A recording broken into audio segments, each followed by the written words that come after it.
大家好，我係留喺台灣7年嘅香港妹樹皮啊，講兩句先開始啦。我有另一條影片嘅自我介紹呢，會再詳細一啲嘅。咁今日嘅 topic 呢，就有關於地震啦，又有朋友講起喎，咁我就分享一下自己少少嘅經歷啦。因為呢，我嘅經歷呢，就比較曲折嘅，教人就唔敢當啦。所以呢，今次就先放咗呢一條片先嘅。我拍片係會以 topic 為主啦，介紹地方係次要嘅。咁今次嘅背景呢，就係台北市立動物園啦。不過呢，今次條片就有少少黑嘅，咁因為動物園差唔多收工啦，又落雨喎。咁同埋喺小妹嘅技術上面呢，都有少少問題嘅，咁請大家多多包涵啦。我都特登去補拍咗2日㗎。但係咧，喺中間同埋最後咧，都會有啲驚喜俾到大家嘅。唔講咁多啦，去片啦。而家就出咗個館啊，係講下新鮮滾熱辣嘅地震啦。因為琴日咧，台灣地震，咦，有個飼養員拎住啲嘢食喎。咁我呢度應該係紅毛猩猩嚟㗎，呢隻唔見咗隻紅毛猩猩喺度，紅毛猩猩喺上面。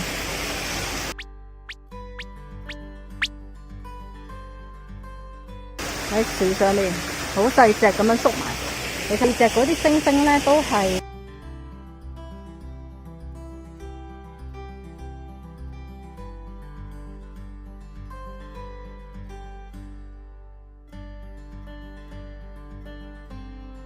講翻呢個新鮮滾熱辣嘅地震啦。咁琴日我就 feel 到震咗2次。我用香港人嘅角度去睇呢樣嘢啦，因為琴日咧有一個朋友咧就有啲感觸咧，就同我講，咁佢咧離開2-3個月咁樣啦，咁可能佢嘅感覺比較大啲。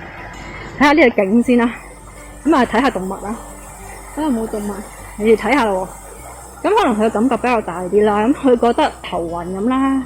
其實我第一次感覺到地震咧係幾誇張嘅事嚟嘅。我係去廁所不如我首先講下我嘅感受先啦。咁我嘅琴日嘅感受幾乎係冇感受嘅，唔會再有好害怕或者哇地震啊咁樣，唔會嘅，因為已經習慣咗啦嘛。咁同埋其實已經好耐冇震噶啦，今年已經震得算少噶啦，咁耐啦先至震嗰一次咧，我覺得就已經要感恩啦。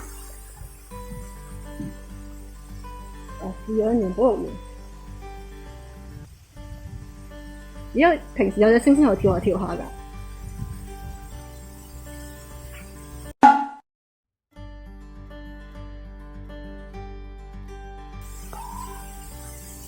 好黑喎呢度。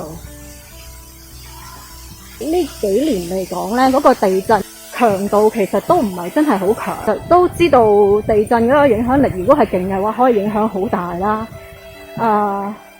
你都聽唔少台灣人講過地震呢一樣嘢啦。咁如果冇去感受，即係冇去遇過好耐嘅時候咧，其實都會驚嘅。咁不過我係大約1-2次之後就冇咩再話好驚嘅感覺咯。因為你會睇到附近嘅人嘅反應同埋自己嘅反應啊，或者係各樣各樣咧，其實就會收一收嘅。咁但係你話我內心驚唔驚？其實我唔係好驚呢啲嘢嘅，反而我係驚人嘅災害多啲嘅。咁咩係人嘅災害咧？咁可能我遲啲再講啦，一次講唔晒嘅。咁地震都係一個好好嘅課題嚟嘅。咁我第一次係點樣遇到地震嘅咧？咁地震我第一次就係喺廁所嗰度嘅。咁我喺廁所嗰度咧，我係即係喺個馬桶上面。咁跟住咧就突然間就 feel 到嗰個地殼嘅移動啊！呢隻雀好大聲嘅，呢隻雀啱啱飛過。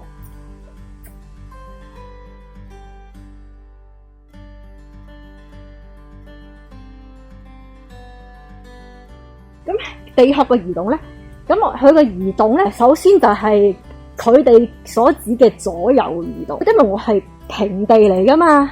咁我係喺香港冇試過呢種移法噶。其實佢哋叫左右，但我 feel 到咧嗰個方位咧係左右之中係有啲偏橢圓形嘅轉法咯。我形容下先，就係左右就咁樣噶嘛。但係我嗰時係 feel 到係咁樣，咁可能咁樣橢圓形咯，咁樣橢圓形，輕微橢圓形咁樣去轉，即係我啲腳係突然間篩咗去一個，今日冇咩星星出嚟，落雨啊，猴子啊嗰啲都少啦。咁我個腳係篩咗去一邊咯。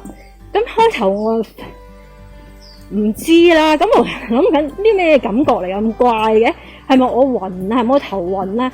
即係唔係好順咯。咁跟住咧，突然間上下喎，你 feel 到有嘢上下，即係佢係先左右，然後又上下。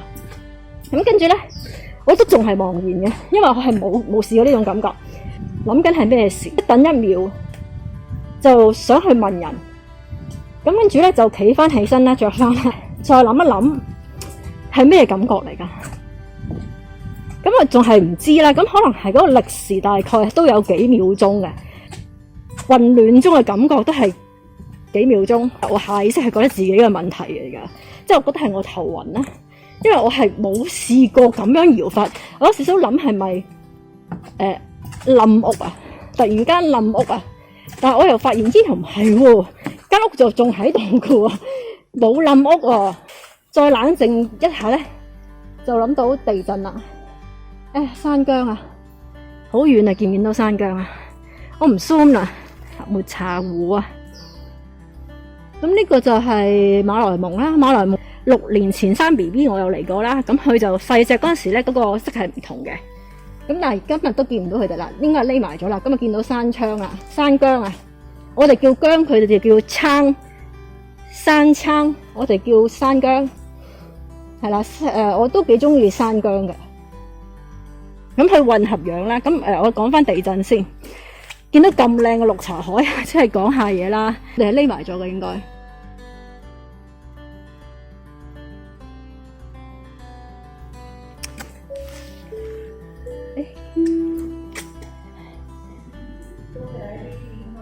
收工啦！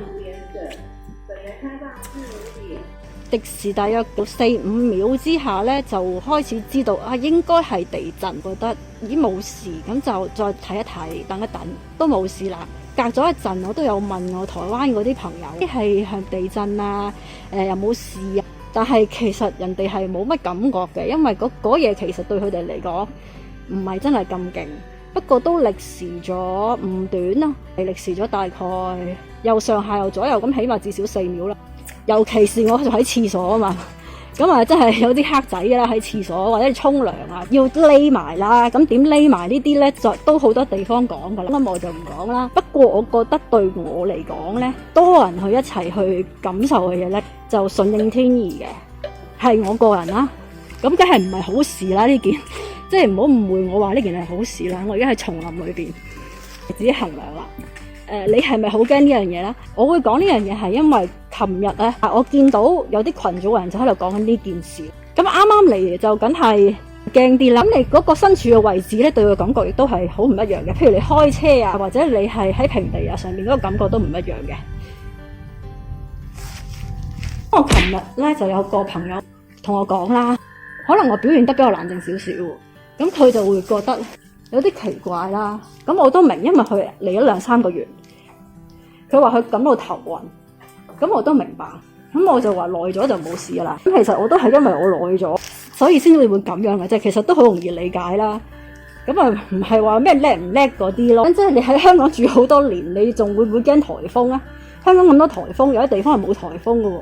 咁你驚唔驚颱風啊？咁即係咁樣嘅意思咯。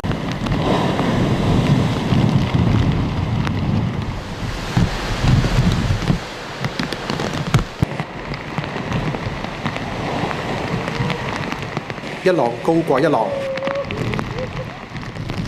杏花村海旁嘅位置非常大風同埋大浪，原本放井海旁嘅一個4層高嘅沙包啦，經過1晚之後咧，都已經全部吹散晒。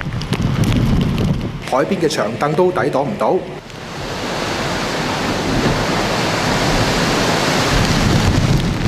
我當時自己一個人嚟嘅時候，我都係自己一個人面對嘅，其實，所以。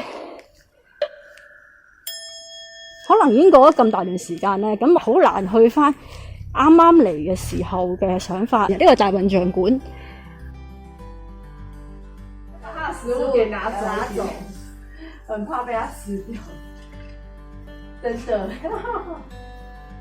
然後結果他影片放在一起，是不是？咁咧，你留得唔同時期會有唔同嘅感覺，同埋唔同嘅人都會有唔同嘅感覺咯。每個人介意嘅嘢係唔一樣。咁你好介意天災，呢度係一定有地震嘅，你就要預咗咯。咁你如果好介意，就唔可能呢個地方唔適合你。係每個人介意嘅嘢唔同嘅。譬如我個朋友，佢係介意地震，或者佢介意成日自己一個，但係對我嚟，呢兩樣嘢又唔係話真係咁介意嘅。因為我係自己一個人會周圍去嘅，我係驚人禍係多啲。咁但係我覺得如果嚟咗2-3個月咧，基本上咧都係蜜月期嚟嘅。好啦，咁咩係蜜月期呢？就留翻下次再講啦。咁呢幾日咧又有幾次嘅地震喎，咁相信咧各位喺台灣嘅朋友咧都收到唔少嘅短信提示啦。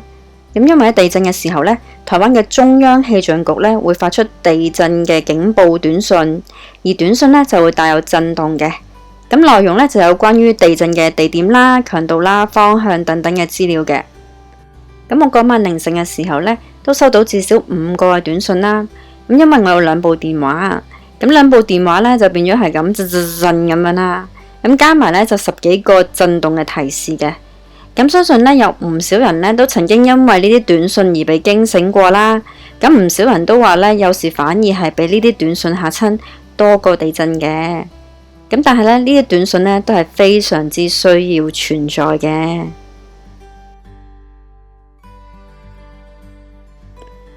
我雖然用一個比較輕鬆嘅環境同埋態度咧去講地震呢個話題啦，但係地震呢個 topic 咧其實係相當之嚴肅同埋具危險性嘅。咁我希望各位唔熟悉地震嘅香港朋友嚟到台灣嘅時候咧，可以好好保重啦，同埋認真去處理嘅。咁希望得到你哋嘅支持啦，推動我可以去拍多啲你哋想睇嘅影片啦，或者做你哋想了解嘅 topic 嘅。咁有咩想去拍、想去睇嘅話咧，都可以喺下面留言啦，或者喺其他平台度揾到我嘅，都可以喺影片下面嘅描述嗰度 copy 翻啲平台嘅 link 嘅。定係想睇街景嘅直播呢，都可以同我講噶。另外我想講明一點呢，就係我唔係鼓吹人去唔去移民嘅，因為冇人可以好肯定咁話俾你知呢，你移民之後嘅生活會係點嘅，呢個係真心嘅。同埋呢，我就唔係想分享移民嘅手續啊，同埋填表嘅過程等等啦。咁因為呢啲呢都可以喺網上面揾得到嘅。咁我就單純想分享喺台灣或者喺其他我接觸過住過嘅地方嘅生活點滴啦，同埋經驗咁樣嘅。咁因為我經驗比較曲折啦，所以我希望可以分享翻多啲生活上面嘅資訊咁嘅。好啦，咁我今日就講到呢度啦，都天黑啦。希望大家中意呢條片啦，如果大家中意嘅話呢，就可以去like 啊，或者分享啦，同埋訂閱我個頻道啦，我會再去更新我嘅影片啦。咁我係中意影街景多啲嘅，雖然我一路講一路走一路喘氣啊，咁希望唔好介意啦。同埋可以去追蹤下我嘅 Instagram 嘅。好啦，最後俾翻動物園嘅大明星熊貓圓仔你哋睇下啦。7年前佢仲係小朋友嚟㗎咋，喺影片嘅第一張相嗰隻呢，就係佢嘅爸爸團團啦。我之後會出多條佢嘅生生妹妹元寶嘅影片嘅。元寶而家仲係好細隻㗎咋。